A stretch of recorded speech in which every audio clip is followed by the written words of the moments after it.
Place for Wild Things, written by Marvin Bird and Russ Bayek.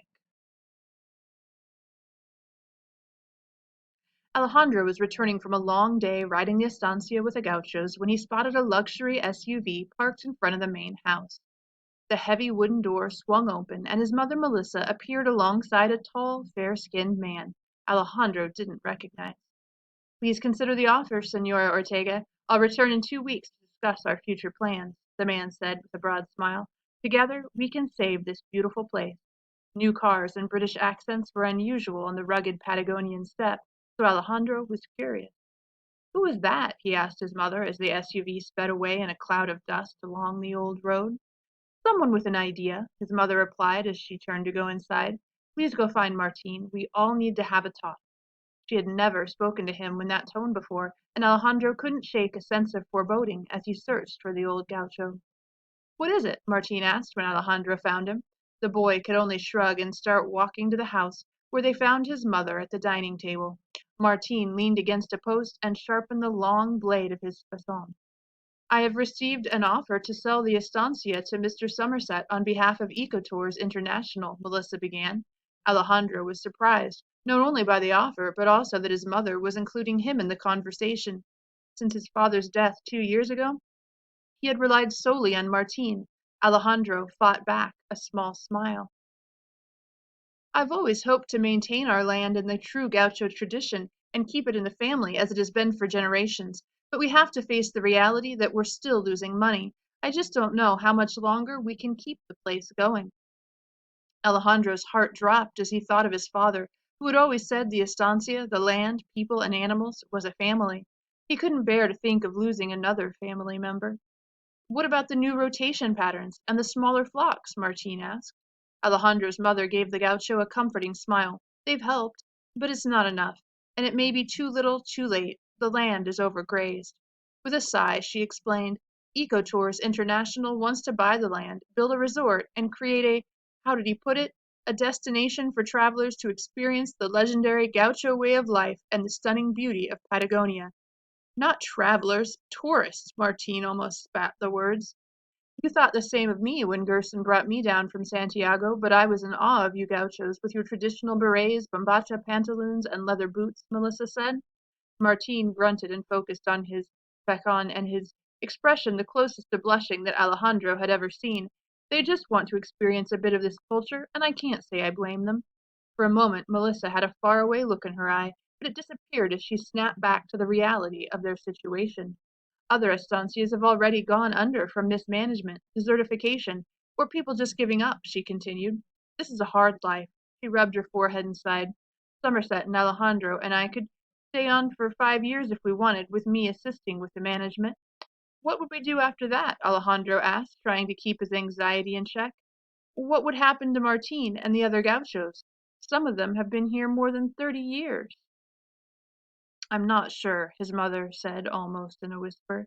But Dad said, Alejandro stopped himself as the words caused his mother to wince, as though someone had struck her. He didn't need to say the estancia was family. She knew, and this was just as agonizing for her. Do we have to decide right now? Martine asked. 2 weeks, Melissa replied. Then we have 2 weeks to find a solution, Alejandro said, trying to sound upbeat. Even the thought of selling the ranch felt like a stab in the gut from a fasson. All right, then. Martine's expression was unreadable as he sheathed his blade. Don't be late tomorrow, Alejandro. When the grizzled man was gone, Melissa stood and went into the kitchen, somehow looking older to Alejandro. We'll figure this out, Mama, he said. The next few days were filled with the hardest work Alejandro had ever done. He saddled horses, herded sheep, fixed fencing, and hauled feed. He befriended an old sheepdog named Lucinda that followed him around like a long-lost sister. In the hot afternoons he would listen to the gauchos sing and tell stories while passing around mate prepared over a small fire. In the evenings he would sit with his mother, who would ask, "What did you learn today?" Alejandro excitedly told her everything, but when he was done the fatigue would creep back into his body, and a well of sorrow would begin to fill his heart. When his mother asked the question, he wanted to say he had learned how to save them all from his horrible uncertainty and loss. On the fourth day, Alejandro and Martine came across a guanaco with his leg stuck in one of the fences. The animal was terrified and exhausted, weakly thrashing its long neck and thin legs. Martin took the lead, creeping slowly, making soothing sounds, his calloused palms spread close to his body. Alejandro did his best to imitate the old gaucho's demeanor from a few steps behind. Martin kneeled beside the animal, which was breathing heavily and watching him with large brown eyes. As Martin reached out with a small pair of wire cutters and snipped a few times, he talked to the animal calmly, like a doctor explaining a procedure to a child. The guanaco, sensing the tension release in its leg, climbed up and limped away as fast as it could. "These are wild animals," Martin said as he repaired the hole. "They don't understand fences. In the old days we didn't have any fences on the estancia. We followed the flock all over the mountain. It was harder to protect the sheep, but at least there was always enough grass." Alejandro was silent. Something churned in his mind, but he couldn't figure out what it was exactly. That afternoon, as they drank mate, Alejandro listened as a gaucho told them about seeing a large puma stalking one of the flock. "I'd never seen one so close to the main buildings," he said. "I frightened it away with a few shots." "So you missed," another gaucho said, and they all laughed. "She's hungry," Martin said quietly. "The changes to the steppe affect us all." When Alejandro's mother asked him what he had learned that day, he told her about the guanaco and the puma, but he didn't feel the usual excitement. Something felt strange, as if his brain were trying to tie together two wires that weren't quite long enough. The feeling dissipated over the next few days as Alejandro's mind and body became engrossed in caring for the estancia. Each night the well of sorrow in his heart filled more and more. They did not have much time left.